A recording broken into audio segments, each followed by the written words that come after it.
In this episode, I speak to Elise Carbone about the impact of yoga and fitness on work performance. Elise has over 15 years of experience in the software industry. She's head of partner sales for the EMEA and APAC region at Deltek. Mentoring her team, guiding collaborative initiatives, and fostering strong partnerships is her main focus. Elise started her career as an HR professional and quickly became an HRIS consultant before moving into sales. Elise is passionate about delivering value to customers, partners, and stakeholders, and driving business growth through channel sales. She's also a certified yoga teacher and a wellness enthusiast. Well, this is certainly a different episode for the Project Chatter podcast, and we love to bring you something different as we go along this journey. And I loved this discussion with Elise as there were so many aspects of fitness and yoga and mindfulness and just general well-being that we can take into our working lives. So I'm not going to spoil this one too much for you, and just sit back and enjoy the conversation between Elise and I. It's almost like a bit of a fireside chat for you. So let us know what you think about this one. As we say, keep listening, keep liking, and keep paying it forward.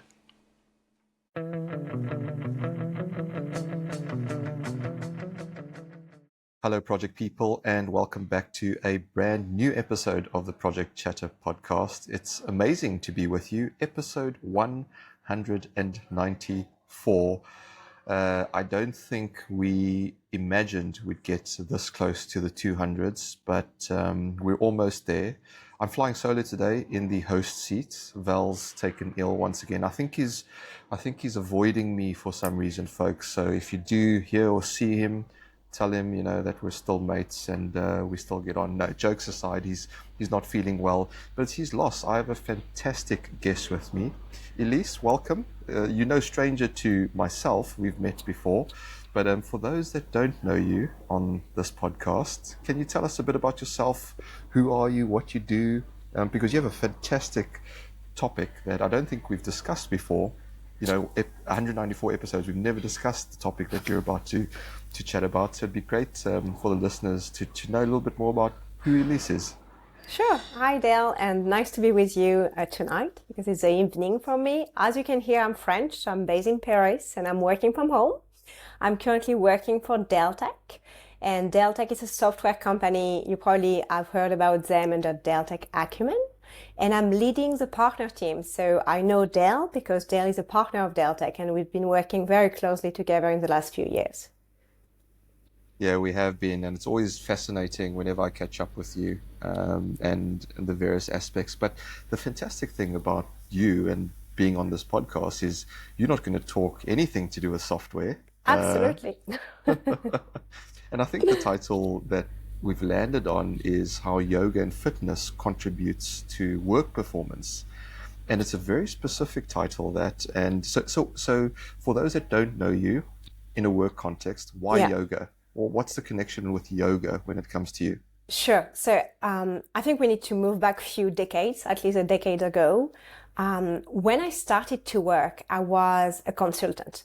So I was working very, very long hours implementing software at the top of a tower. So I was like behind my desk all day long. And I started in my early 20s to have a lot of back pains. So I was working on the week, and then on the weekend I was like, oh, I don't want to do anything. I don't feel good. My back is hurting. I'm tired, etc. And then I moved to another role where at the top of being a consultant, I was traveling all the time. So every week I was in a different place, which means a different country, not necessarily in France. I was flying around, sleeping in random hotels, and going to see customer every day. So I started also to have some trouble to sleep. And when I reached 25, I sat with myself and I did a little check-in where, okay, you are 25 years old, you are far away from the end of your life. So it's probably time to think about what you can do today just to feel better on a day-to-day basis. And that's how yoga started. Because I was traveling so much, being in random hotels, you don't necessarily have access to a gym. I needed to find some things that I could bring everywhere. And you can do yoga from everywhere. You don't necessarily need a mat. So that's how my patients started. And that's amazing. And my limited knowledge of yoga, I say it's limited, I know that there's various forms of yoga that you get as well. And so for people like myself that don't do a lot of yoga or know a lot about the different types of yoga, what different styles are there, if you could break it down? And also, why would you get into those particular different types of yoga?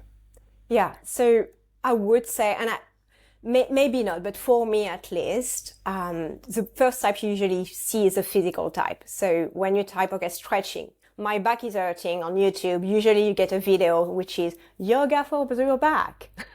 So that's how it started, or at least a physical practice on how I could get some relief from stretching and practicing the activity.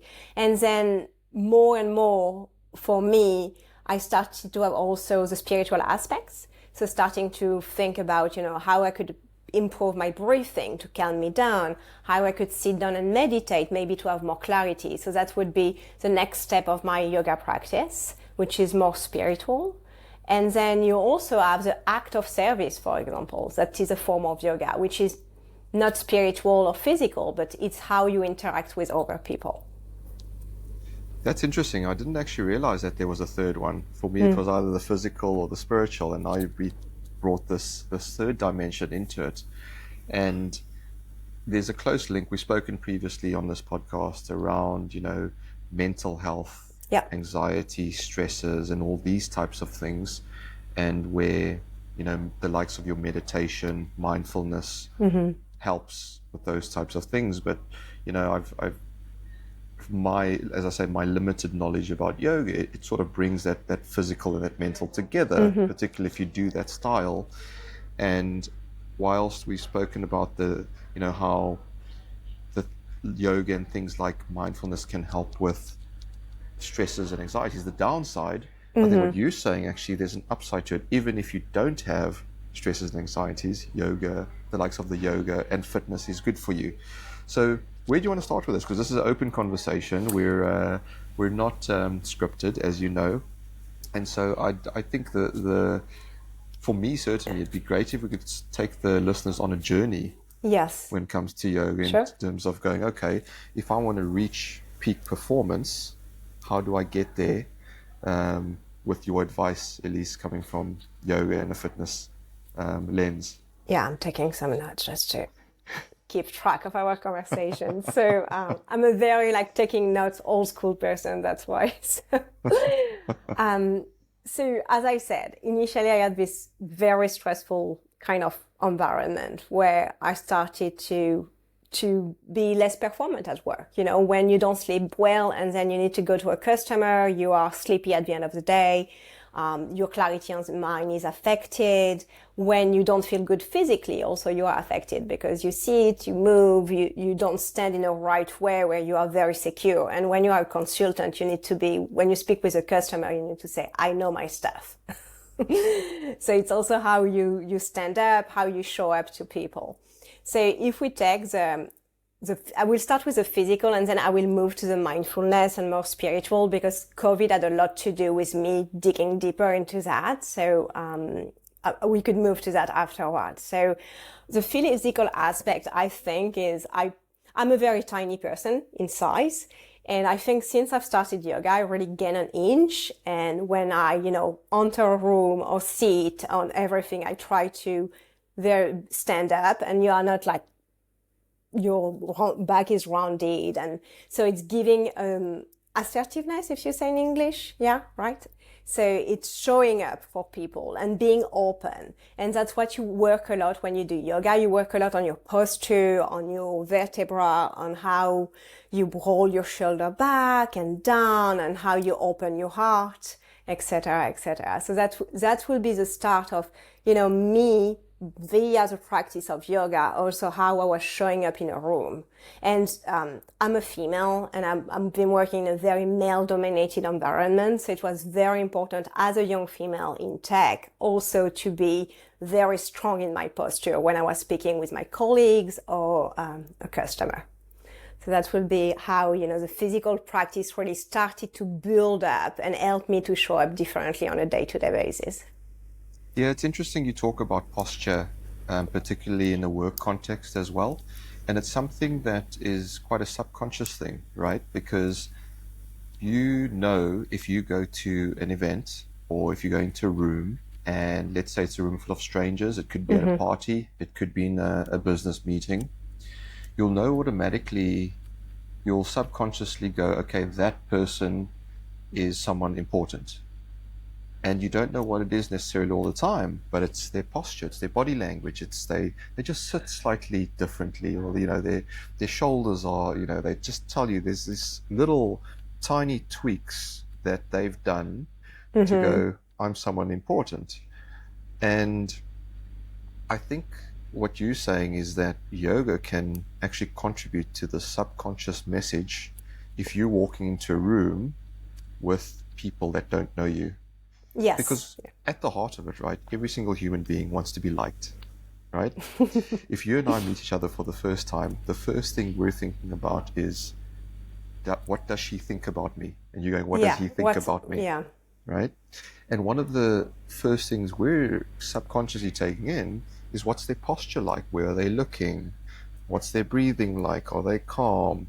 And then the next thing is, what are they saying? How are they saying it? What's the hand gestures? But if it comes back to that original, is that posture, that is such an important thing that I don't think we actually focus on enough. And you talk to people that, hiring managers, recruiters, they'll tell you when they're looking at candidates, they look at their posture. How are they sitting in their chair? Are they forward, or they're backwards, or they're relaxed, or they slumped over, as you say. And we've only covered one aspect in my mind, is posture when it comes to breathing. Posture, But there's so many angles to go down with just posture. But so those that might go, oh, Elise, you're talking rubbish. Like, how can yoga improve my posture? Surely I have to go to a chiropractor. What do you say to them?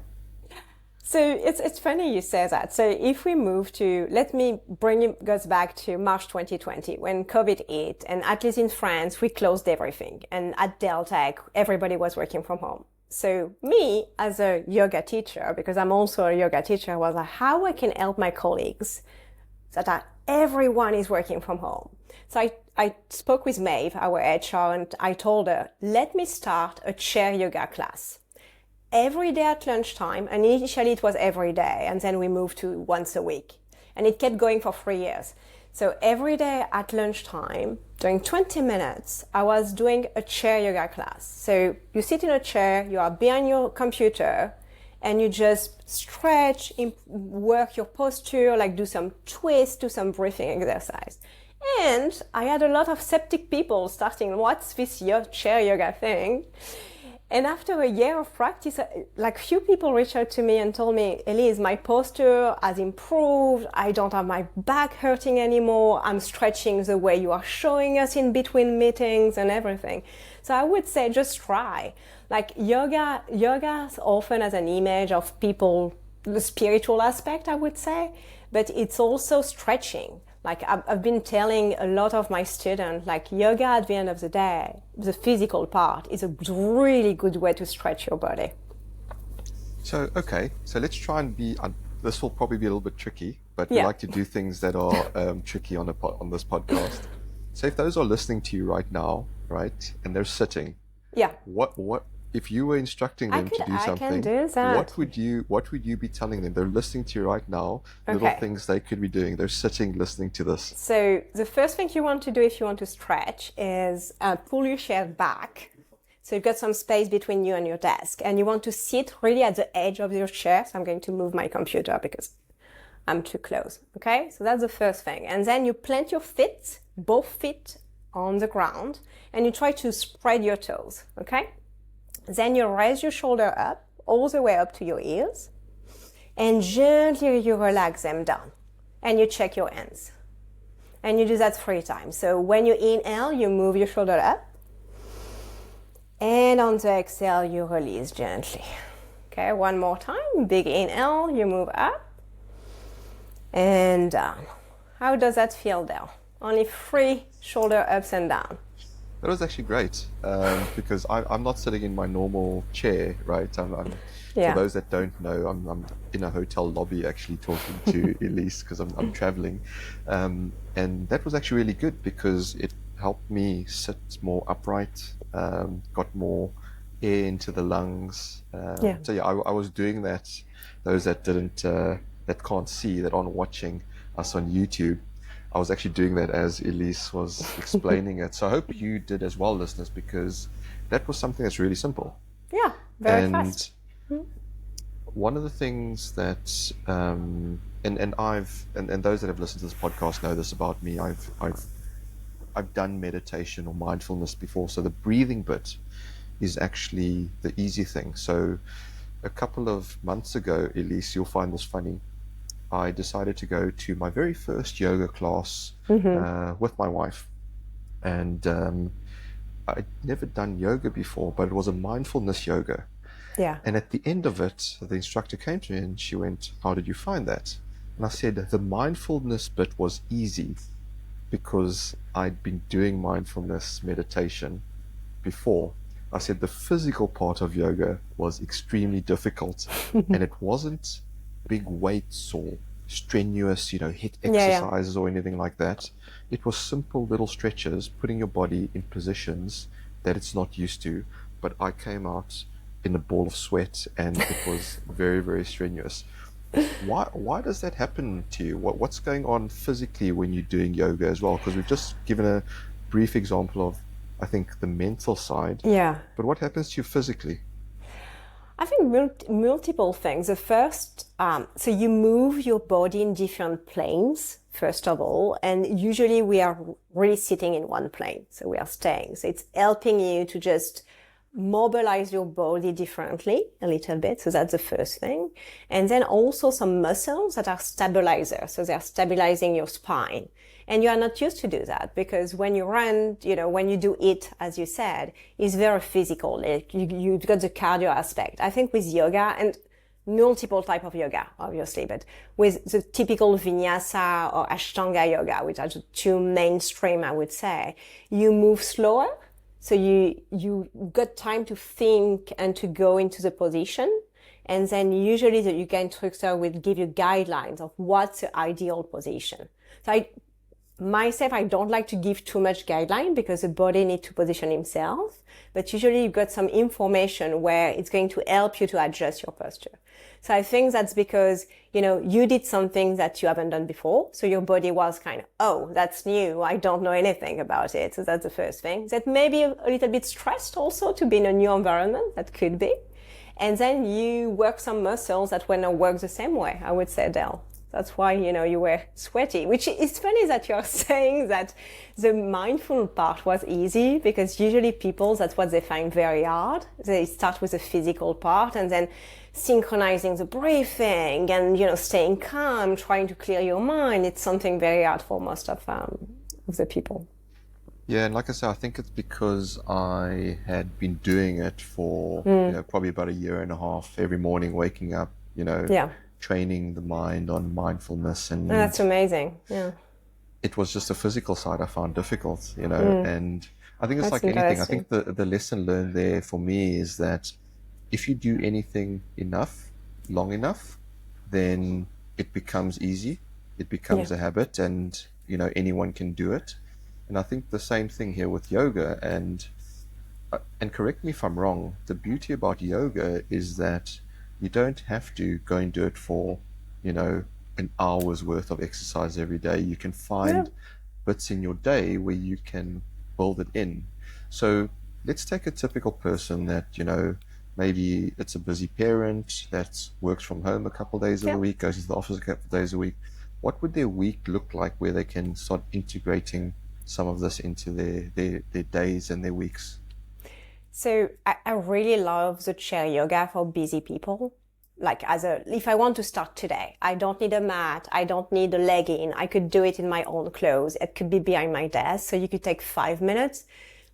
You might have some colleagues watching. So if you're working from home, it's much more easier or else you need to book a meeting room. I would say start with that, If you go to YouTube and Google chair yoga, you've got like thousands of videos that could take 10 minutes. That would be the first thing.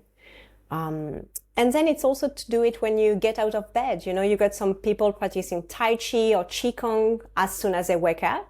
That could be a good way. You know, as I said, you don't need a mat. You could do it standing in your pajamas. So you do a little sun salutation, which is basic movement where you raise your arm up and then go all the way down, and it's stretching, it's aligning your spine and stretching your back and stretching your hamstrings. So that's a good way to do it. But just start. I would say just start. That's my advice. I think you're right with anything, right? It's just start. But you mentioned something there that some listeners might go, what is that? They might have heard it before. Yeah. What is Tai Chi? So I'm not an expert, but it's a form of movement where you really flow with, it's very flowy. And maybe you know, Dale, because I'm not, my parents are doing it. So they are retired and they started Tai Chi because they saw it was very good for them. So they are explaining me. So you move your arm in direction, you raise them, and then it's very, very slow, and you align your breathing with it. And it has to do with the chi, right? Energy of your body. Is that correct, Dale? I'm limited in Tai Chi. Yeah. So I don't want to offend Tai Chi people. So I would say, have a look on the internet. They might be better than my answer. Maybe that's the next thing is we need to get someone on that really knows Tai Chi to come and talk. But exactly. No, I'm loving this conversation because we've been speaking a lot around AI in the past 18, 24 months on this podcast. And it's typically around, critical path and scheduling and cost management, project controls, and all these various things. And this, I think, brings it back to that people are at the heart of delivering projects, and how we can help people be at their best, the best version of themselves. And the other thing that you've brought in as well in terms of, it's not just yoga, it's fitness in general. What do you mean when you say fitness? Does that mean going and signing up for marathons and things like that? Or what do you mean? So my how I move from yoga because today I've got a mixed practice where, yoga is part of it, but I run, I lift weight, I do a lot of physical activities. So I would say for me, first was like fixing what was wrong in a way. So feeling better in my body, and, I don't have back pain anymore, or very rarely. So that was the first thing. And then, I was still very stressed. Not sure why. Maybe I wasn't able to connect with my spiritual self. So I was looking also for something where I could have an active meditation. When my meditation journey started, for me, sitting down and just with my thoughts was very, very difficult. The breathing part, just deep breath, was easy, but just sitting down and just being with myself, not doing anything, letting flow my thinking, is something very hard because I'm a very active person. So I started running, and I see running as an active meditation. So when you run or when you bike, your body is active, but your mind can't go anywhere. So that's how, my fitness journey started. And I've seen that I'm in sales. So I'm not in project. Now I'm really in sales. And in sales, it can be very, very stressful. And I've seen by adding this intense activity, it was allowing me to think clearer and also calm me down and improve my performance. So that's the step. And, that's why I brought the topic to you. It's how can you utilize things you don't usually do outside of work. So I wouldn't recommend signing up for a marathon if you've never run in your life. I would say sign up for a 5K or a 10K as a starter. But yes, find an activity you love. That's what I'm saying. It's like if you find something outside of work, and for me it's fitness and yoga, that you like, and it's allowing you to have a clarity of mind when you get to work, that's how you could be, better at work. Yeah, I'd agree with that as well, because recently I did a 250-mile charity bike ride. Oh yeah, I saw that. Yeah, the northern part of France, actually. Where in France are you? I'm in Paris. In Paris, okay. Yeah. So we didn't go as far down as Paris, but we sort of did the northern part of France, near Belgium and the like. And I did train for that as well. And when you're on the bike for particularly long periods of time, especially if you by yourself, you have a lot of time to think and Yeah. clear the mind. And I think the same happens when you are going for a run. Yes. And it doesn't have to be, hours and hours. Even if it's a 20-minute run, 20-minute ride. The other one is, every once a week I go and I do a bit of swimming, half an hour in the Oh, I pool. love I started recently swimming, like 2 months ago. Like I was swimming before, and no, it's swimming in the swimming pool. I love it too. But it's great, right? Because there's literally no one else, and you feel like you're in this little cocoon, and there's just you and your thoughts, and you're processing them. But because you've got this physical ability to exert some of your energy as well, it's just such a good combination, and something that I think you don't actually know until you do it yourself. And I've never really been an endurance person before, but I'd certainly encourage people to get active and do it as well. But excuse me. But one of the things that if we move on, because we'll go back and forth in various ways, if we move on to the performance bit, what do you mean when you say performance?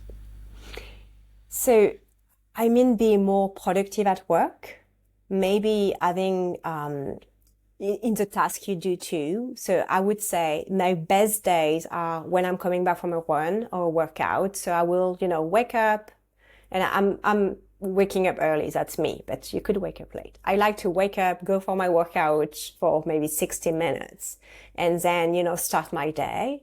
And these days, like I've got very good deep work afterwards. So I could go on my desk, do like 2 hours straight and organize everything, really working and be very focused, which is sometimes difficult. And I don't have children, but if you've got children, you need to bring them to school, and then you come back from that and you start to work. You don't have a you moment.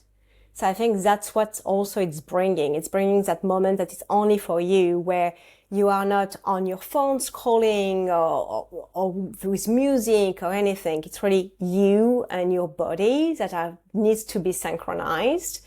So it requires a lot of concentration, which helps then at work to be more productive. Yeah. Yeah, I love that as well, because often we say, it's easy, just block out your diary, turn your phone off, turn your notifications off, but you're still left with your mind. Yeah. And when you were talking about your struggle in terms of having to go through mindfulness and meditate, and and there's different types of mindfulness and meditation as well, let's say that. And when I started my journey, I was like nodding my head with the struggles you're going through, because I was the same. I was like, it's so difficult to observe your thoughts and let them be, rather than to think in them. And that for me was one thing where, well, I think like anything, you should have guided meditation, guided yoga to start off with. You can't just jump into it and go for it. And you're trying to listen to the guide, and you're trying to follow him or her voice, and it is so difficult because your mind is so strong that you just go with that thought pattern, and the next thing you come out of it and you're like, oh shit, like it took me with it. And it's such a difficult thing. And I think a lot of people are stuck in that. And because we are so busy, I mean, the past 6 months, Elise, and I'm sure you're the same, everyone I talk to is just so busy. There's just so much happening all the time. And I don't know what it is. Maybe it's the time of the year. Maybe there's a lot happening in the world. But everyone in projects and just in life in general is just so busy. And with that, our minds become busy as well. Yeah. And so you need this muscle, this way of going, okay, how do I de-stress? How do I calm down? How do I bring it out? But I'm intrigued, because you're not from a project profession, you're from a sales profession. Do you have sort of real life examples of how your anxiety, stress levels dropped versus, doing the same tasks before, and also perhaps how your performance and your productivity increased? Is there anything specific that you can share with the listeners?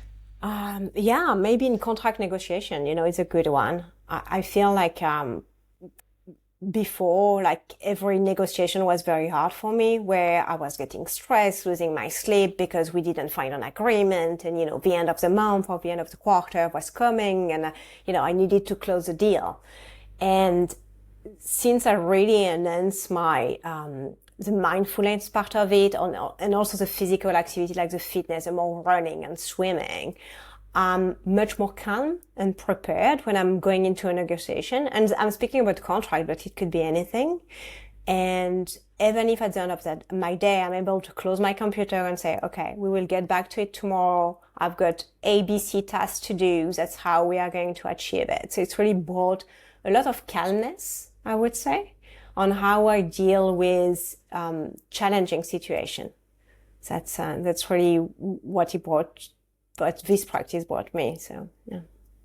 Yeah, and I mean, every time I've spoken to you, you've certainly been a very calm person, and that's, if I think of you, that's my thought of you, is you are quite a naturally calm person. And I guess what you're saying is that your naturally calm state is something that you've had to work on it. Yeah, because I don't know if you believe in astrology or anything, but like I'm a fire sign in both Chinese and and just Sagittarius, so I'm kind of a very fiery person. So it really calmed me down and helped me to structure my thoughts differently instead of going full head on, like, okay, let's step back, like think about it.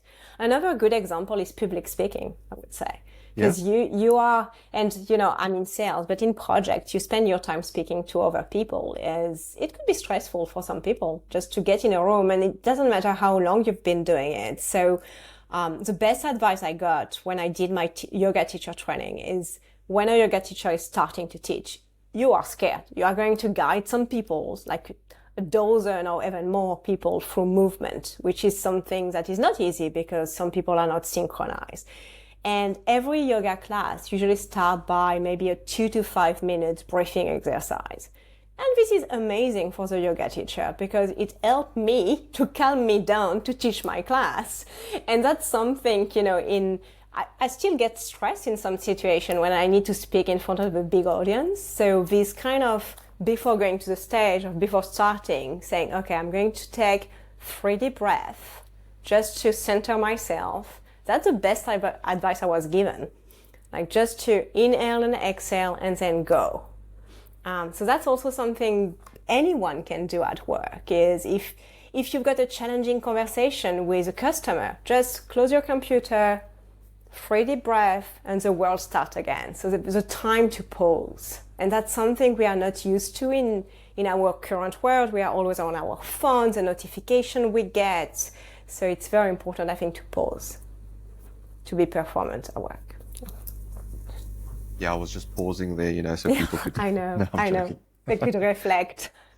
I love that, because if you think of a lot of professional teams these days, you can actually see that, and people that listen to this podcast know I love rugby, that especially after, like, let's say a try has been scored, right? And I'm sorry to bring up the rugby with a French person and me being South African. But, after tries being scored, you see the team come together and they all take 3 deep breaths in to recenter themselves. I see it in other sports now. They're starting to do that as well. And so why not borrow from the sports field, and bring it into the office environment as well? Mm-hmm. But one of the things I wanted to ask you and get your take on is that after the pandemic, and you spoke about the pandemic there a bit and how that influenced you, there were a lot of people saying that the next pandemic is actually a mental health pandemic. And I actually see that in a lot of colleagues these days, where they get very busy, and I don't know if it's a pandemic yet or if it will be, but where do you stand on that in terms of, because as we say, AI is coming to the fore now. That creates anxiety for some people that go, will it take my job? I have to now upskill and learn fast and quick so I can stay relevant. And all of this plays into what's happening. There's things happening in the world like wars, and in the UK there was new budgets announced with implications and the like. So there's a lot of socio-economic pressures that come down on individuals. where do you stand in terms of, do you think we've always had stress levels and sort of, they make a mountain out of a molehill? Or do you actually think there's a real sort of mental health crisis coming, or is it here? Are we living in it? It's a tough question. So, the usual, we are bombarded by media, a lot of news that maybe 10 or 15 years ago we were not getting with the globalization. So, yesterday, the flooding in Spain, very sad what's happening to them. But maybe 10 years ago in the news, in the French news, we were not spending 20 minutes on the flooding in Spain. So I feel that we are bombarded by negative messaging all the time outside of work.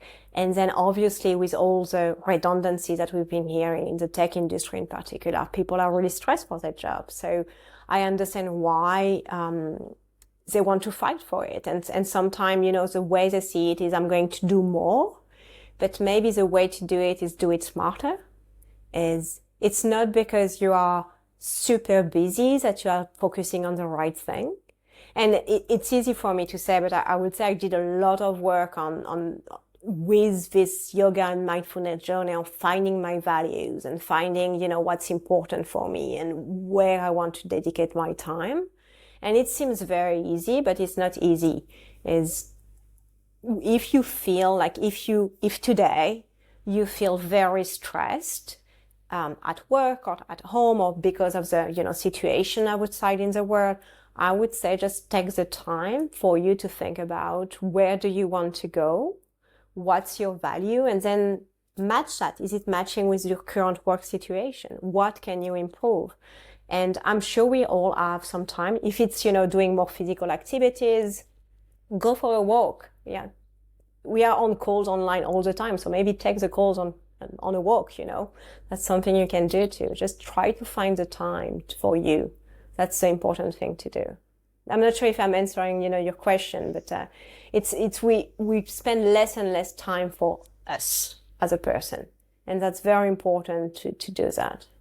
No, I think you have answered the question, because it's a personal one in many senses, and people listening to this have to decide for themselves if they're struggling or not. And it's all, for me, certainly it's perspective, right? Because you can look at any situation through lots of different lenses, yes, positive and negative. But the more you equip yourself with the tools to look through it through the glass half full lens, the better you are at, I guess, preserving, protecting your own well-being. I love the fact that you bring up, so walking and talking. It's great. There's actually science that walking and talking, you retain a lot more of the conversation as well. So that's a good thing. And so you'll often see me, if you saw me on the phone, I'm striding around, right? And I'm walking up and down. Working your steps. Getting the step count up, making sure I get the step count up. But I don't know if enough people out there self-assess. You spoke about, finding your own values. And I don't know, do you mind sharing what your personal values are and why it's important for others to understand, what their values are? Yeah. So for me, my number one value is authenticity. So which is very difficult, because I've got a job and I want to keep it at the end of the day. But I think authenticity is very important. And that's what I'm expecting also from the people I'm working with, which goes with transparency. Is I would rather have somebody telling me, no, not good, we are not going to the right direction, instead of, waiting or ghosting me as a sales rep, for example. So that's two of the main value. And I think, I lost the English word. It's bienveillance. Let me Google that quickly. Sometimes I'm limited in my English, which is... If we had Martin on the podcast, he would have been able to translate, but sadly he's not on here. So Martin, when you listen back to this... Kindness. That's kindness. Yeah. Okay. Yeah, it's kind of, I wouldn't have translated that way, but let's take the Google translation. So kindness, I think. It's trying to, when I'm interacting with somebody, being kind, because I don't know, what they're experiencing, the day they're experiencing it. So that's something I always keep at the back of my mind, is even in difficult situation.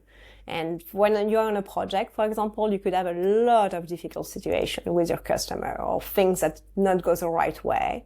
So back then, when I was a consultant, I would have loved to be more kind with myself, but with also my peers and my customer. So.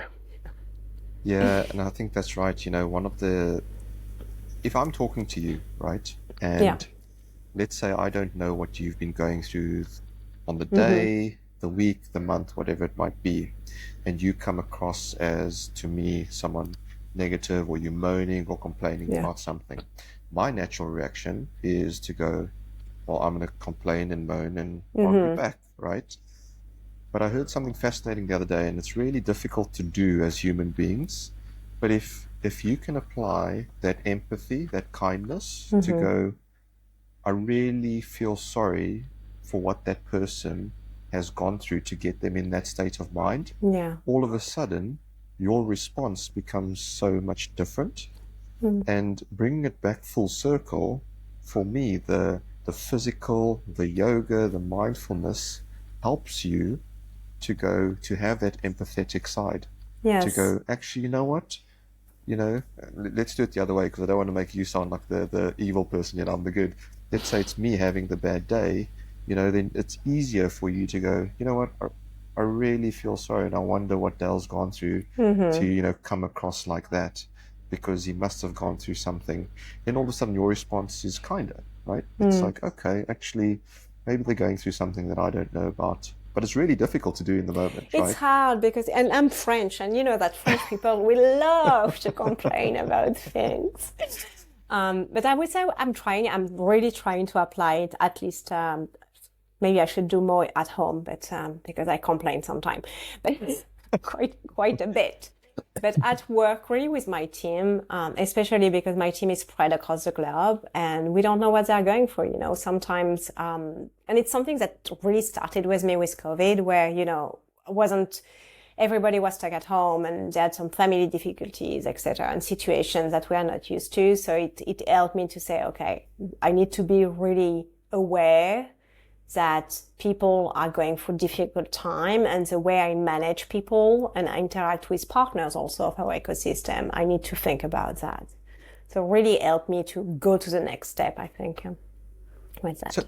So if you're a manager listening to this podcast and you go, you know what, Elise, everything you're saying resonates with me. I need to do something for not just myself, but my team. What would your advice be to those managers listening, going, I've got a team that I don't see them every day. You know, they are perhaps across the world. Maybe I'll see some of them once or twice a week in the office, maybe once a month. You know, it varies. How do I get my team with different touch points into a good space? Because let's face it, as individuals, yes, we all understand the importance of it, but we also need teams to work together in the best way as well. What would your advice be to managers? I would say the first step is creating the space. So if, let's say, I'm having a bad day, because it's happening from time to time, I would be authentic and transparent about it and telling them, hey team, today is really not my day. I'm going through some things. And even say, if my email came across a little bit rude, I apologize for that. So I might set the scene, and then more and more you create the space, or vice versa. Oh, I'm having an amazing day. I met with a friend and we had a great interaction, just encouraging them talk outside of work and outside of the weather. You know, we all been in a meeting where, oh, what's the weather look like? Oh, it's sunny, it's cold. But at the end of the day, you know, anyone will say whatever they want. So creating that space to really get to the real check-in. And I would say, depending on your team, you know, my team is pretty open to that. So they are willing to share also as a team how they feel. And it's not a touchy-feely meeting, like, oh, how do you feel, Dale, today? It's really like it's more like a conversation, making it a conversation. So we are virtual. So we meet maybe once a year in person as a team, multiple times a year individually. So I'd always do like a room temperature type of coffee break when I start my team meeting. So that would be the good starter. Yeah, I think the other thing is we miss the water cooler, or the coffee conversations. And if Val was on, he'd remind me of when we worked together. He used to actually do his one-on-ones. There was out the back of our office, there was this basketball court. Yeah. So he brought a basketball in. So he used to do his one-on-one catch-ups with some of the team. He'd go to the basketball court. That's and he'd, amazing. play basketball with them while they're catching up for half an hour. And I'm missing that. I'm really missing the coffee machine. I think you got a real nice break. Yeah. Yeah, absolutely. But you know what? There's nothing wrong with if you scheduled a call with someone on the other side of the world, and obviously weather permitting, you could say, hey, we're both going to be walking Yeah, and talking exactly. to each other, right? And you can start walking. You go, okay, maybe someone's walking in the forest, the other one's walking on the beach or in their local park or just around the block. It doesn't matter. And you're chatting to each other, and at least you know that the other person is okay with you doing something physical as well. Yeah. Because you're right, I think managers need to, as you say, create the space by leading by example. Yes. And if you're doing it, then it's okay, right? And I think the other important thing for me is also active listening. Yes. Now, people often ask me, we're almost 5 years into this podcast. Elise, can you believe that? Almost That's 200 amazing. episodes. Congratulations. Yeah. What is the one thing, that if there was only one thing that you took away from the podcast? I said, for me, the number one thing is I've learned a skill that's called active listening. Because a lot of us, we're so busy, it goes in, we kind of clock it, and then goes away. Yeah. When I'm unscripted chatting to you, I have to listen to everything you're saying in order for this to sound intriguing, in order to ask you the right questions, in order for me to comprehend and think about what you're saying. And I think managers aren't always equipped with that active listening either. So purely focused on the individual that they're talking to in that moment. There's so many things happening as a leader, specifically if you're an exec leader, that you can have someone come over to you that can say something to you and you're thinking about these 10 other things where you're not just focusing on this person in front of you, bringing it back to the whole topic, yoga, mindfulness, right? Activity. That all helps, right? That all helps you focus and go, okay, being present in the moment. The other one, and you must have heard this one, is a simple thing in the morning is when you're brushing your teeth, just focus on brushing your teeth. It is so difficult. It's so difficult. So difficult. So listeners, if you're listening to this tomorrow morning, or if it's in the morning and you haven't done it yet, when you're brushing your teeth, just try and focus on brushing your teeth. It is one of the most hardest things to do. But anyway, look. I will give it a try tonight. So, no, but it's simple things. It's this. We are in a magic world because we got access to a lot of things very quickly. But like you and I were speaking now, I immediately put my phone in, flight mode, for example, because I really want to be focused on our conversation. Like I close myself I took a pen and a paper, so I'm not taking note on any electronic device because I want to be focused on the conversation. And this is basic things that we don't do. Usually, you've got a one-to-one on Teams, so you could be bombarded by emails or Teams message or etc. So it's implementing all this small stuff to avoid the constant notification. Also, that could help. Yeah. No, that's it's such a good example because we're live on we're recording this podcast as we are, and as I mentioned, I'm in a hotel lobby and there's people walking past and talking and all sorts, and I've got to actively concentrate on our conversation, and I think it's a good practice to have. And I'm not saying that every single listener should go to a busy place and do that. Be distracted and try to focus. As you say, start with little things. When you're at home, close your emails, put your phone off, all that type of thing. Try and remove those distractions. And then slowly you'll learn and you'll build on it, and you'll become better at like any skill. But I think because we don't bracket attention as a skill, it's one of those things that people forget to think about. So we don't pay attention to how we pay attention. And that's funny because there is a scary part of going into flight mode for some people. So you do it on a plane because you have to do it. And I really started to do it also when I was running. Because it's so annoying when you run and then you get a call and then you stop running. So you are like, you are working out. So just disconnect is also a great way to focus on what you do. So in sport or in work, so at work. So, yeah. No, I love that. So the thing that I do, so most people have smartwatches these days. I've Yeah. got a smartwatch. I've had one for years. And I don't get any notifications on my smartwatch. I'm not there yet. Except for if you phone me. Now, everyone knows, so those that listen to this episode will know if you want to get in touch with me, immediately phone me, but not everyone will hopefully have my number. They'll probably be able to find Hopefully it not. But now I've set myself up, Elise. But if you're texting me, if you're emailing me, I don't have the social media platforms except LinkedIn. Those notifications come through. I don't get them on my watch. They don't distract me. I have to actively, when I get a moment, go to my phone or log onto the computer to see these things coming through. And it's coming back to the busyness, and I think it's finding the small things that make your work day easier. So the best thing I ever did is disabling the notification on Outlook. So I don't get like a pop-up when I get an email, but when I choose to go in my email, I go in my emails. And it's all the small things you can implement to really be focused in what you do. So, yeah.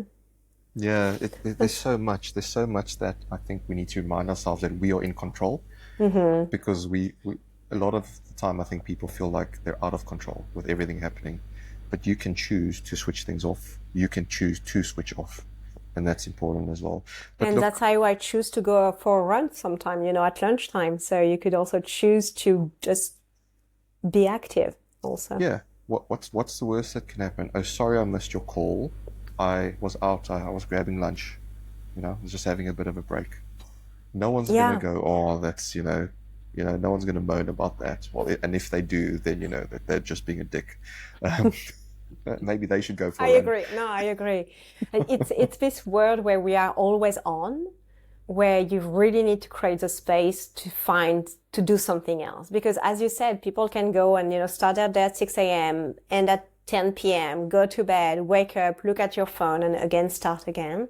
So it's just creating the space for you to be outside of the work environment, I would say. Absolutely. Yeah. But look, I want to make some space because I know we're heading towards the end of the pod for anything that you wanted to cover that you think we haven't covered yet, because you brought this topic and I've sort of tried to take us all over the show. But was there anything particular that you wanted to share with the audience, the listeners, that you've picked up that will really help them and move forward? I'm thinking about, we covered a lot of things, maybe a little bit off topic, but I really enjoy our conversation so far. So I will speak. So started yoga because I was in pain. Dig into fitness because I needed to calm myself. And then I'm into the next phase now where so I'm managing a bigger team with a bigger quota. So it's kind of a little bit different. And what I need to achieve at work is a challenge, I would say, like if I was running a marathon for the first time. So what I've decided to do is set also for myself some fitness challenges or competition. So I started to really program my week, both with my workout commitment and, mindfulness also, and my work commitment, to really be very, very organized, to help me to be productive on both sides. And, linking my competitions to my quota that I need to reach of sales. So, to make sure that my life is not only center of my quota, but I've got another thing that is challenging myself that I could focus on. I don't know if it will speak to someone, but for me, it's working very well because I'm not obsessed with what I need to deliver at work. I'm also obsessed with what I need to deliver outside of work, and it works very well. And the combination of the two, I think it's really pushing my boundaries physically is helping me to push them at work. Because when I see that I could, for example, lift much more heavier or run faster, I'm kind of in the mindset, The world is mine. I could do anything. So it's really pushing this kind of being at the edge of my comfort zone is really helping me then in the work environment to do better. So I would say if you feel that you are being challenged at work, a good way could be for you to sign up for something. It could be a charity, it could be a raising fund. It doesn't need to be sport, but like something else that makes you happy, which is also going to challenge yourself. Yeah, I love that. And I don't know if I told you the story. I told a few people. So the charity ride that I did this year, in February this year, one of the charity co-founders, he was in our office, and Ollie said to me, or Ollie said to the founder, he's like, oh, I want to get Dale to do this ride in September. And I went, yeah, I'll do it. And they both just looked at me. And I just said, yeah, I'll do it. And I don't know why, but I think I needed something physical as a target, as you said. And they said, it's a 250-mile ride over 3 days. I was okay. And they said, are you a cyclist? I said, no. Oops. Do you have a bike? No. So like, you need a bike. I was like, okay. Do you need to train? I was like, okay. So I went online, bought a bike. Bike arrived. And it focused me because I knew if I didn't do the training, if I didn't get out, get the miles under the legs, I wouldn't be able to do the 250 miles. So right? How it went? Was it hard, the 250 miles? Or? So fortunately, it's a charity ride, so it's not too many climbs. Okay. So it was fairly flat. Okay. And it ended up actually being really okay because I did all of the training up front. There were actually one or two that had done loads of these charity rides before and are cyclists that didn't manage to do the training. And they actually felt worse than me because I managed to do the training. So one is setting the target, but then the other thing is actually going out there. Yeah, it's a consistency and following the schedule and making the time, etc., etc. Because you got so many people that, and I'm not judging anyone, but enrolling for a marathon, and then you get to the training, and a month before you're like, oh no, I'm not going to do it. I haven't trained. So I think really going through the training phase without physical injuries also, and then doing the competition is so satisfying, I think. Yeah, 100%. And, and it doesn't have to be cycling 250 miles, although maybe I wouldn't. I'll get you to join me for next year. You've got plenty of time. Who knows? It's in miles, so how many kilometers is that? Oh, that's 150, something like that? No. Yeah, so time multiply by 1.6. So multiply, yeah. Yeah, so 100 miles is 160 kilometers. Oh, wow, that's a long one. That's like... I need to stop riding. We'll get you signed up for next year. No, that's a good one. So what also, this competition part is like, okay, I've got this, let's take the marathon. So 42.1 kilometer or 0.2, I don't remember now. It's breaking it down. So with the training, you say, okay, I'm going to start by running 10K, and then you increase and increase and increase, and you see that your body can follow. So that's very interesting because that's something you can reproduce at work.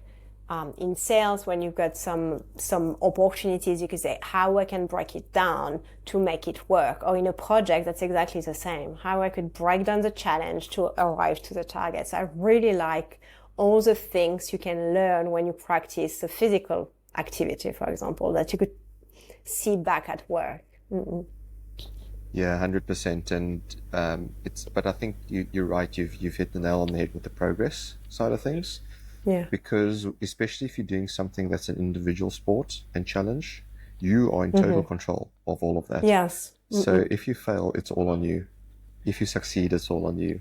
As you're progressing, that's your own personal accomplishment. So even if things aren't going well at work, and if they're going well in terms of your training and your physical and your personal life, then you're still okay. So you have that equilibrium, that bit of balancing act side of things.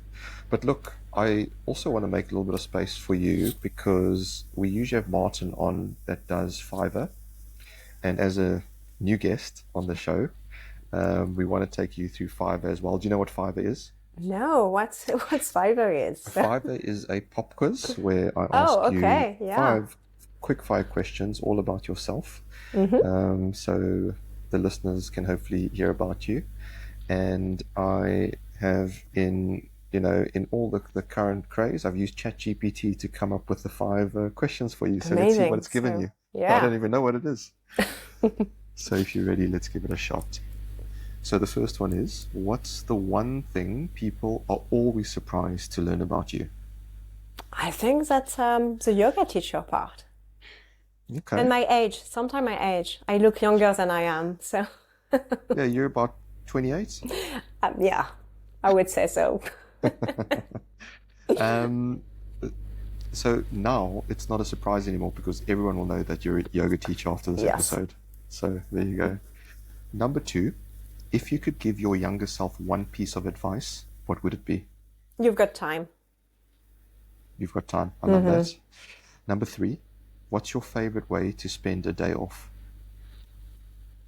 Doing a physical activity, I would say. So typical Parisian girl, going to a class or going for a run, going for brunch, and then watching people at a cafe. So sitting down with a cafe and watching people. People watching is actually a form of therapy as well. It's very therapeutic. Number 4, what book, movie, or album has influenced you the most?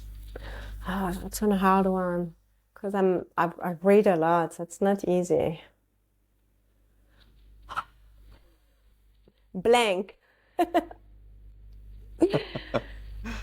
Oh, brilliant. So ChatGPT does come up with challenging questions, folks. Yeah, exactly. There you go. If you want to know, you can ask Elise on LinkedIn and she'll let you know. Yeah, and I will have time to think about it.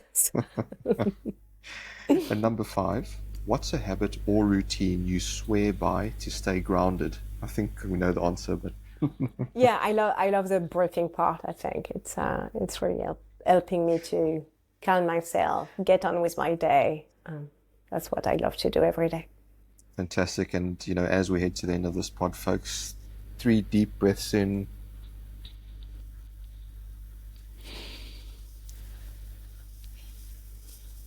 There we go. We've given you the time. Hopefully you've done your 3 breaths listening to this episode, but it's been absolutely fantastic, Elise, to have you on the show. Yeah, thank Before you, we Dale. let you go, though, any final thoughts you want to leave our listeners with? No, it was very enjoyable to have a conversation with you tonight, Dale. Fantastic. And yeah, if not for this episode, I don't think we'd ever have naturally spoken. Maybe we would have, who knows? But it's been fascinating to chat to you about yoga, fitness, mental health, well-being, and how it all leads into, just looking after yourself. And I hope to see you soon as well. I hope to see you we'll catch up in too. person. But yeah, it's been an absolute pleasure and privilege to have you on the show. So thank you very much. Thank you. So folks, there you have it. This is the end of this episode. But if you like what you've heard, please do help us pay it forward and share a link to this episode on your favorite social media. Once again, a massive thank you to our guest, Elise Carbone, and thank you all for listening. Until next time, we say stay safe, be disruptive, and have fun listening. From me and only me, it's bye for now.